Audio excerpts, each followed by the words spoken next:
It's amazing. Tapos ito naman yung asawa po ninyo. Wow. So, tapos, sige po. Yan, nagsimula yan. Yung 2020, yung 2018, pumapayat-payat na po ako dyan hanggang hindi na nakayanan ng katawan ko. Ano po kasi, iba yung sintomas ko eh. Kaya madaling bumagsak yung katawan ko hanggang nadala po ako ng hospital dito po sa Ormoc City. Kailan po kayo unang nadala sa hospital? 2019 po. So, eto yon. Yes po. Sobrang Ah, payat ko na po dyan. Kulang ano abonuhan na po ako dyan ng dugo, 2 bag. Tapos pagtingin ko po sa taas kasi nakahiga lang po ako. Ano na po may gatas na nakalagay doon, parang dinidikto sa akin yung gatas. Maraming mga bote doon sa mga antibiotic nakalagay doon sa akin. Tapos at saka hirap na rin po ako diyan huminga. Mhm. Kaya kasi nga oh, po okay.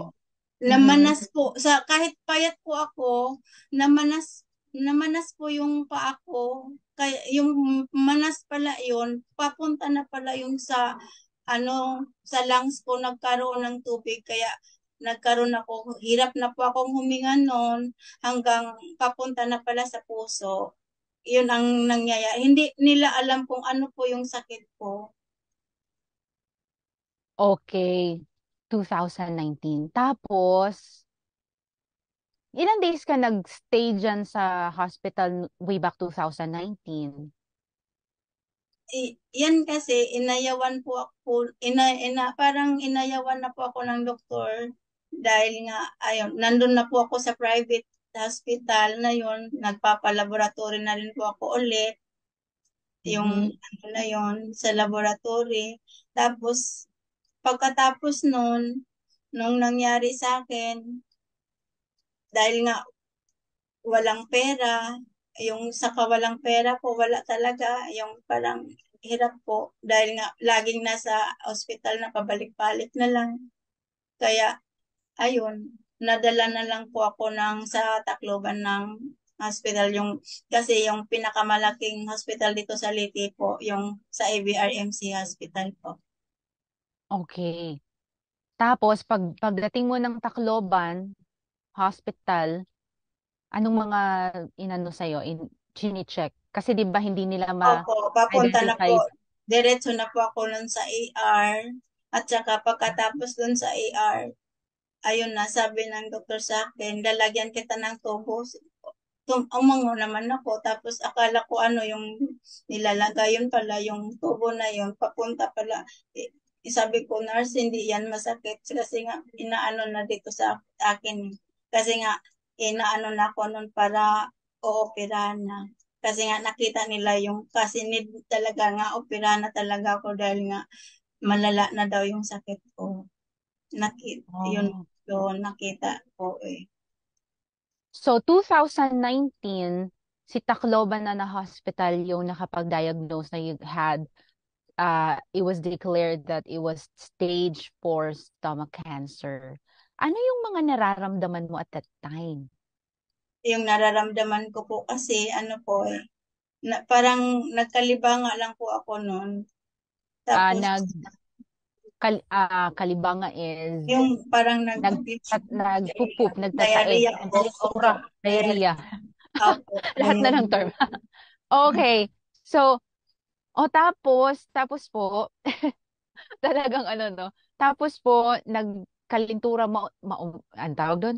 Kaya, ano ka na, sinugod ka na kasi pag, di ba, pag nagkalintura ka, pag nagdiarrhea ka, Yes po. importante na ma-hydrate ka kasi baka ma-dehydrate ka. Ay, Tapos ganun inano pala. naman ako Tapos, ni laboratory nila ako lahat doon. Tapos yung unang biopsy doon, nakita kasi nila may bukol na yung ano ko sa CT scan with abdomen. Tapos pagkatapos noon, nung nalaman nila na kailangan na daw tanggalin, Tapos hindi naman nila natanggal sa dahil nga sa sobrang payat ko po kasi noon, sabi nga ng doktor sa akin, 50-50 daw po akong operan dahil nga sa sobrang payat ko, malnourished. Kasi nga, ang timbang ko kasi noon, 22 kilos na lang po eh. Hoy! Ay, gulat talaga. 22 kilos? Opo, sobrang malnourished po. Parang dikit na lang po ako sa bed. Yung parang sabi ng doktor sa akin, ayan, 50-50 po yung pag-opera sa akin. Kaya, kahit sabi ko, okay lang, Dok. Oh, Diyos ko, Lord. O, tapos, o niya, ay, tapos po, tapos sabi mo, okay lang yan, Doc. Go ahead. O niya, tapos, grabe, Pagkatapos no? nung naoperahan na po ako, kailangan po kasi, yung parang, sabi kasi, nalaman kasi doon sa, chemo, mayroon akong, stage 4 na cancer malala na, kaya kailangan ng, i-chemo. Tapos sabi ko, wag po, wala po kami kasing pera. Kaya, Mm. ganun yung nangyayari sa akin. Umayaw po ako sa,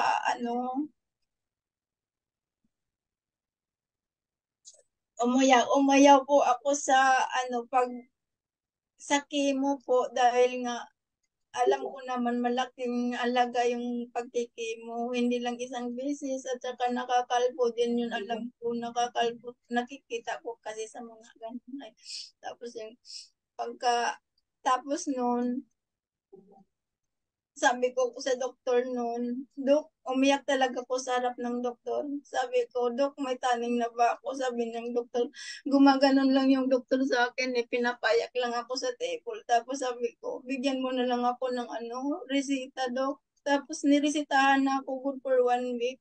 Tapos, pagkatapos ng resita, good for 1 week, pinauwi na lang kami dahil ayaw ko ngang magpakimo noon. Umuwi na lang kami ng Ormoc noon. Tapos, yun, isang linggo lang yung inuman ko.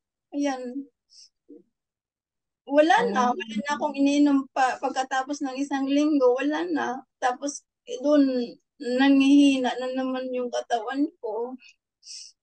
mm. Pagkatapos nun,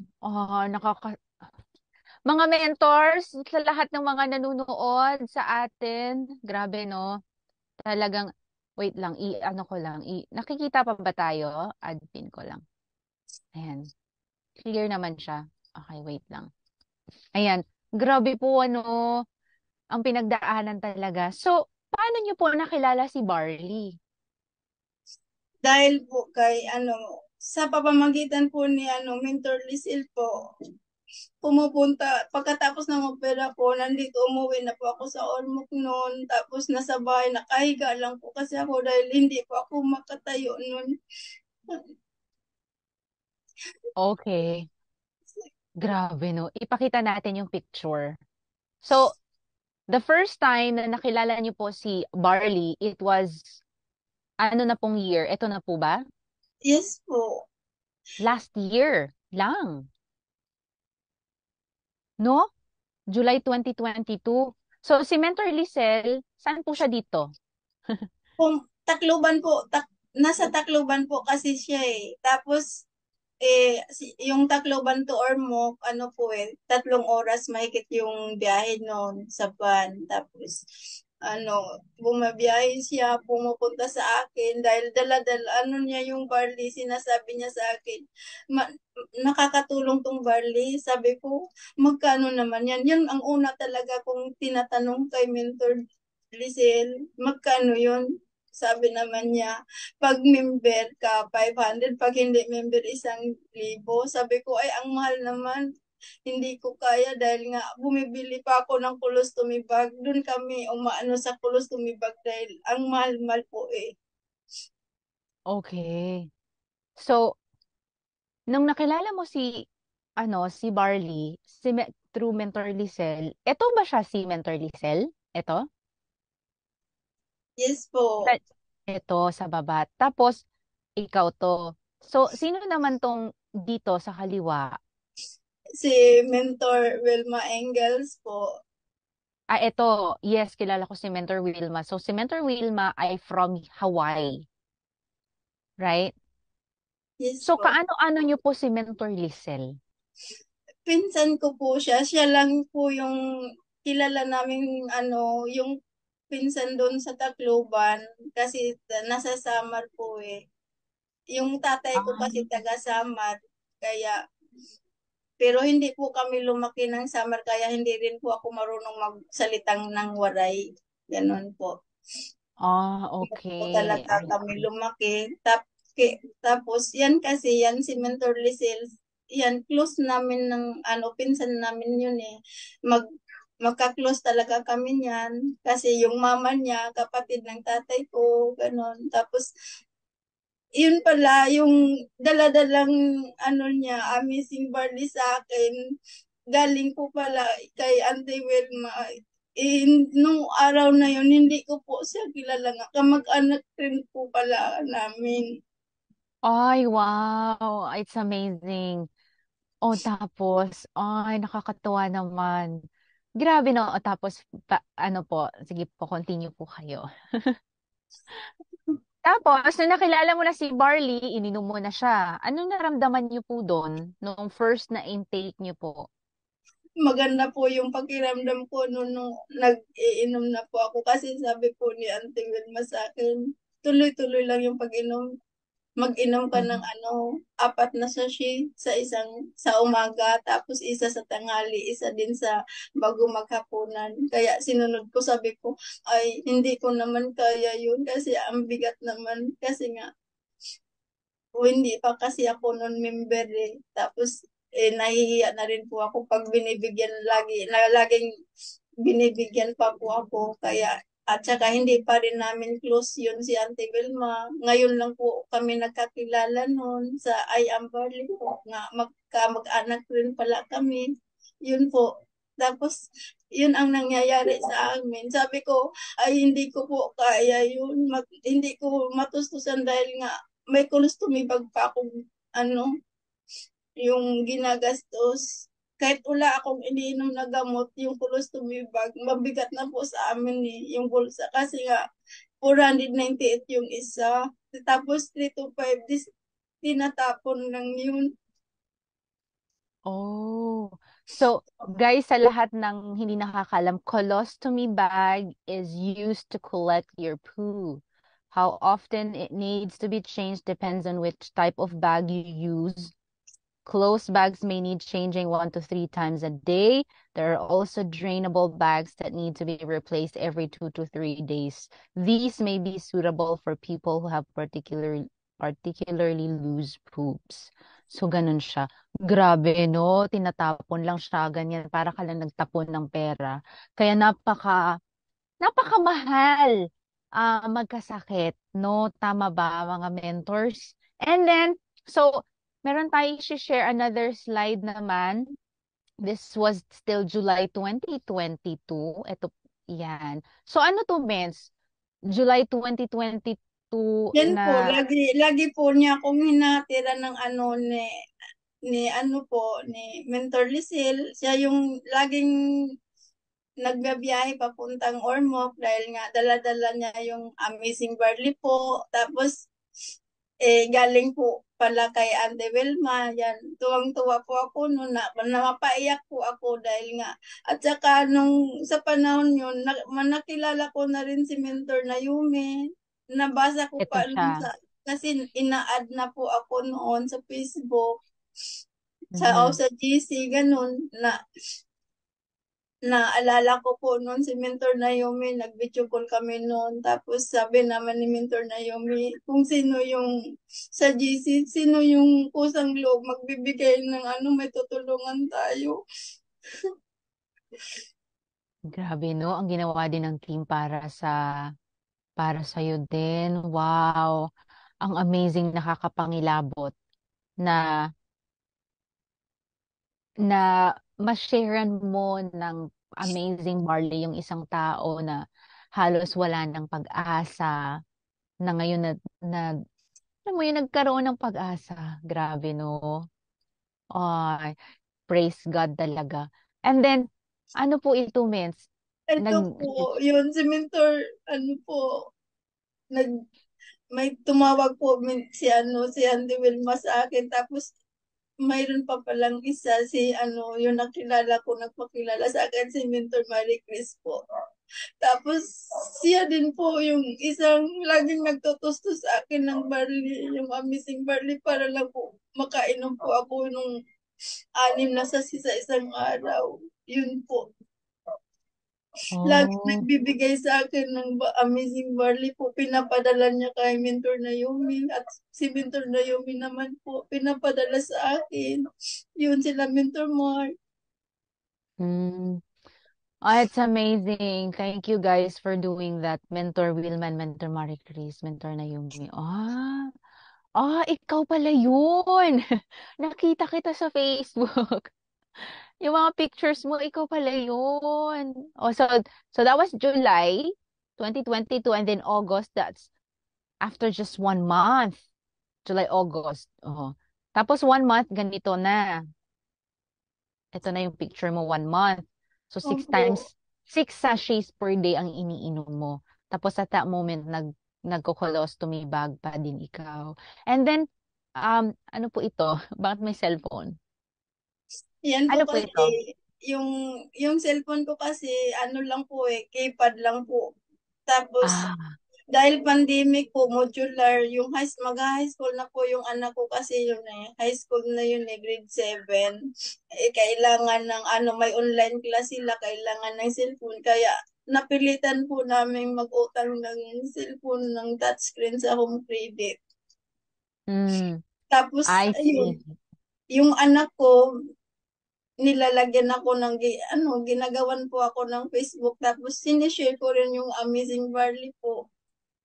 Oh, so nung nagkaroon ka na ng cellphone na may camera na, andito pwede nang matawagan ni Mentor Wilma. Ito pala yung story na yan. Ay, nakaka-touch naman. Ang dami nang umiiyak dito.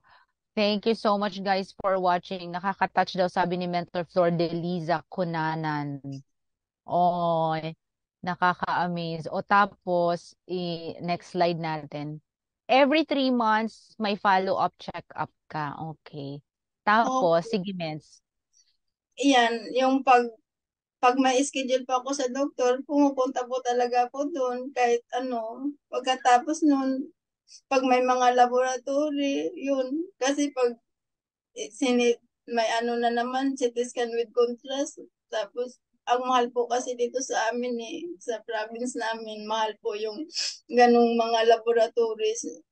Minsan, pinaghatian na lang ng mga kapatid ko para lang matustusan po yung yung mga laboratory na nire-request ng doktor sa akin tuwing may follow-up check-up.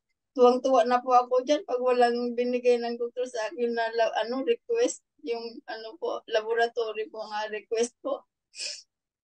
Pero pag Mm, mayroon, napakabigat po kasi nga ang mga laboratory ko ang mahal-mahal. yes. O tapos, grabe no. After 5 months drinking the amazing pure organic barley, what happened? Yan po, nakakalakad na po ako dyan. Kahit na yung limang buwan kong pag-inom ng Amazing Barley po, yan. Hindi na po ako binabangon ng asawa ko pag pinapakain. Ako na lang po yung kusang umupo, na pumupunta sa misa, ganun lang po yung. Tapos yung anak ko, marunong na yan maglinis sa akin sa colostomy bag. Oh, grabe no. Nakakaiyak naman. Ilang taon yung anak mo, Yan Ate po Em? yung anak ko, ano pa lang po dyan mga 10 years old po. Mm, grabe. Ay, ano naman ang puso. And then after 8 months, ano pong Ayan, nangyari dito? nakakagala na po ako niyan, means. Ay, Nakakapunta po ako sa samad. ay! Praise Tam God talaga, oh. yung island na yan kasi nga sabi ng kuya ko, ay pupunta tayo ng Samar. Sabi ko, sama ako. Sabi niya, "Hindi, kaya mo ba magbiyahe na? Kasi malayo doon." Sabi ko, kaya ko. Tapos, ayun, isinama nila ako. Ayun, nakakapunta na kami doon sa Samar kasi yun ang lugar ng tatay ko. Kaya, ayun, nakakapunta kami dyan, nagpasyal kami. Ayan, babangkin ko po yung isang lalaki. Anak ko yung isa, ako yung nasa likod. Oh, it's amazing. After 5 months, nakakatayo na, nakakabangon na ng mag-isa. After 8 months, nakakalakad na, nakakapasyal na. Thank you, Lord. Grabe, no? Tapos eto, mens. Ano meron dito, mens? Yan po, Grabe. kasi nga, ano, yung asawa ko kasi, nag-ano yun, parang nasa ano yan eh, sa LTO, parang sideline niya yung LTO pag may nagtawag sa kanya ng ano, magpahikay ng license, ganun, SP, magpa-renew ng sasakyan. Tuwang-tuwa na po ako dyan eh. Pag on duty po niya, ako po yung papalit dyan, ako yung magbabantay dyan kasi nga guard po kasi yung asawa ko sa bahay sa bahay namin. Yun lang po yung trabaho niya. Tapos ako po yung Mm. papalit dyan kasi nga para magkapira siya, may pambili kami ng colostomy bag. Yan lang naman ang nasa isip namin kasi pag isa na lang yung colostomy bag ko, na ano na po ako dyan eh, na parang naghahanap na po ako ng ibang, ay, saan ako pag wala na? Kasi pag 3 araw, wala na, papalitan na naman. Saan ako nang maghahagilap ng ano, colostomy bag. Kasi nga pag nanghihingi sa ano DSWD, naranasan ko rin doon. Ayaw talaga magbigay dahil nga yung bag hindi daw medicine kaya hindi nila ano yung sa Hindi nila DSWD. ililibre. Opo, dahil nga hindi medicine bag daw po yun. Hindi ako mabigyan Mhm. ng tulong. Mm, I see. Grabe, no? O, tapos, ayan na, eto na. So, this was before taking the barley. And then, o, tingnan mo naman. Po, yan po, yung una, yung na-hospital po ako niyan, yung ano, 2019. Tapos, ito na po ako ngayon, yung pag-iinom ng Amazing Barley, malusog na po. Yan na po. Mm. Wow, grabe, oo. September 2023. Yes po, tuwang-tuwa po ako dyan. Declared na po ako na cancer-free. Ay, grabe naman, mens. Hindi ka nag-chemo, right? Hindi nag-chemo, pero cancer. Men, saan po kayo nagpa-check itong September 2023? Sa That was 2 months Tacloban po, ago. Tacloban. Oh, Kasi doon na po ako laging nagpapacheck up po. ay, praise God! Palakpakan naman natin! Grabe! So way back 2022, 2019, nakita po yung tumor, nakita po yung cancer sa stomach. And it was stage 4. Grabe, and hindi nakapag-chemo dahil, of course, sa finances, right? Dahil hindi kaya magpa-chemo, right? And then, decision din na hindi na magpa-chemo.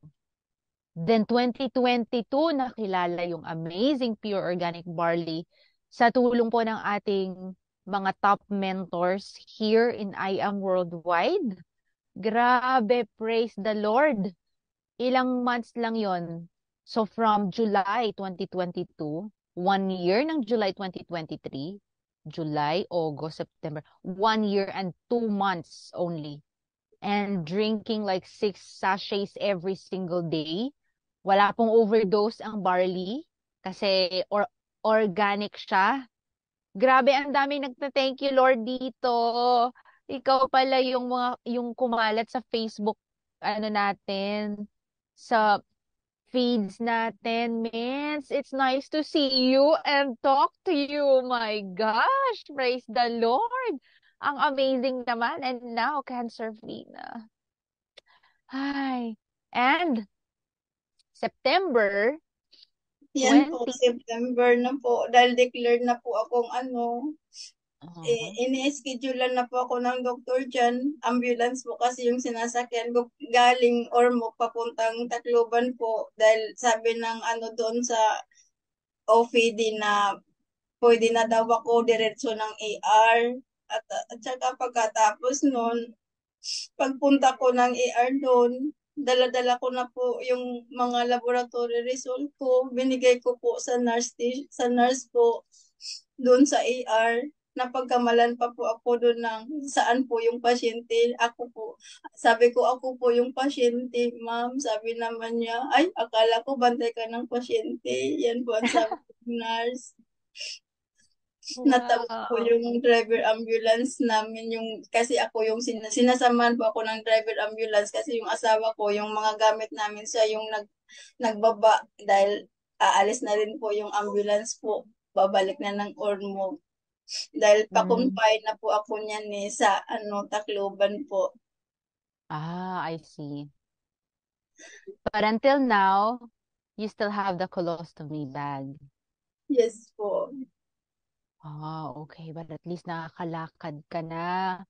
Tapos wala nang tumor, wala nang cancer cells sa iyong stomach. Continue ka pa rin umiinom hanggang ngayon ng ating amazing barley. Opo. Wow. Grabe. So, meron ditong, Mens, Bible verse na for sure. Ayan po, sa Jeremiah, yun lang po yung maiiwan kong sa natalata po sa Jeremiah 17:14. Help me, O Lord, and I shall be helped. Save me, and I shall be saved, for you are my praise. Praise God. Grabe. Ito pa po, meron pa. Ayan po sa Jeremiah 17 verse 17, for I will restore health unto thee, and I will heal thee of my wound, said the Lord. Grabe. Praise God. Oh. Yan po, ako po pala si Emma Pepito Pagayas po. Cancer-free na po ako. Ang aking maintenance lang po, ang I am amazing pure organic barley lang po. Yun po. Yung sakit ko lang kasi doon, colon cancer stage 4, pero survivor na po ako ngayon sa aking sakit po. Ay, grabe.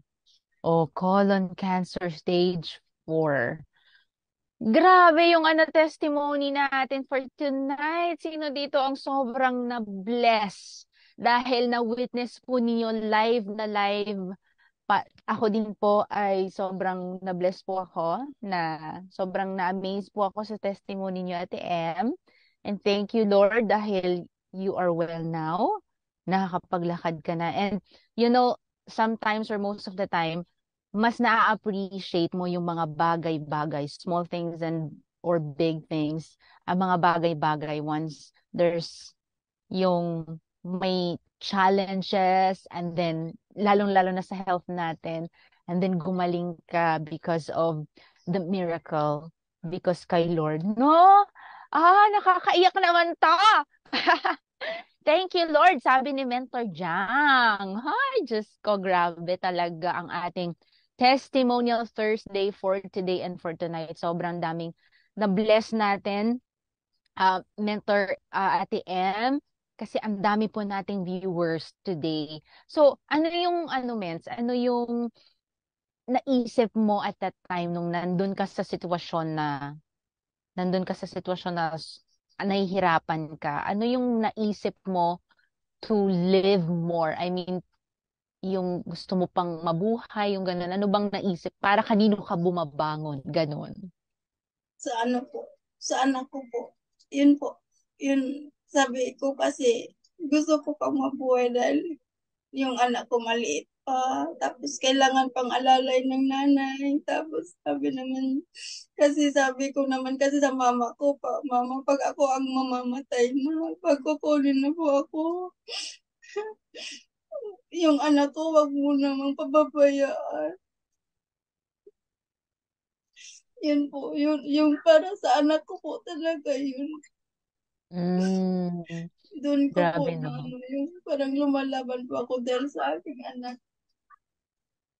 Oh, grabe ang life talaga. Thank you, Lord, for this second life. And then ginamit yung ibang tao, ginamit yung si Mentor Wilma, ginamit si Mentor Lisel para makilala mo yung Amazing Barley. Grabe, nakakatindig balahibo. And ano po yung message ninyo, Ate M, sa ating mga nanonood ngayon na about ano po yung masasabi mo na message about the barley, about what happened to you? Ano yung may advice mo sa kanila? Yun po, ang masasabi ko po sa kanila, pag mayroon silang karamdaman, ayun lang po, umiinom lang po sila ng Amazing Barley, wala pang imposible. Kahit nga sa akin, ayun nga, posible po talaga na gumaling na po ako. Kaya lang yung problema ko lang yung ilostomy, hindi pa nabalik. Okay, and that's the next. For sure. Oh, ay grabe no. Ah, so wag pang hinayangan na uminom ng Amazing Pure Organic Barley kasi mas mahal magpagamot, no? Tama? Oh, Opo. mas mahal and mahal din, mas mahal magkasakit. Tama. And one of the many reasons why po na experience ni Muni is that para makapag-share din po kayo ng hope sa ibang tao, 'di ba? So kapit lang talaga kay Lord din. No, ginamit lang yung Amazing Pure Organic Barley as a tool, I am worldwide as a tool para ma-praise mo si Lord, para ma-share mo ang mga miraculous testimony sa buhay mo. So, ginagawa mo po ba ang negosyo din ngayon? While, since you are now Yes, cancer-free, we need to celebrate that. Oh, ginagawa mo na rin ang pag-share ng Amazing yes Barley po. sa iba. Kahit nga Ay, kahit na mayroong nag-PN sa akin, pinuntahan ko po doon sa ano lugar, ano lang po kami, nagmotor lang po kasi kami nun. Umangkas na po ako ng motor kahit may colostomy bag. ay, nakaka-amaze Bukas, naman. bukas maano ko na po yun, ma-send ko na po yun sa video po kay doon po. Sa, Wow. Wow, isn't that amazing? Ikaw na rin yung agent of hope. O ngayon, napaka-powerful po ng inyong testimony. Thank you so much, Ate M, for for sharing that to us. Kahit na medyo saglit lang siya, but it's amazing po, nakakaiyak naman talaga. Nakaka nakakaiyak po. Ay, amazing talaga si Lord.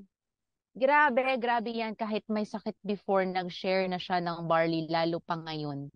Yes, congrats po, Mentor Emma Pepito. Sabi ni Mentor Cheryl. Thank you guys. Lahat po ba kayo na-inspire at na-bless din po ba kayo? Yes, ang daming nagko-comment dito. God bless you, sabi. God bless you, Mentor Emma. Sabi ni Mentor Laila. Oh, grabe talaga. Ay, dami. Ang daming nagko-comment. Thank you guys for watching our live for tonight. And I hope na hindi po kayo magsawang mag-share ng ating amazing pure organic barley every single day. Mayaman man, may hindi mayaman, pantay-pantay tayo, nangangailangan tayo ng good health, 'di ba? Tama. Grabe, isa po ang buhay ni Ate Emma na magpapatunay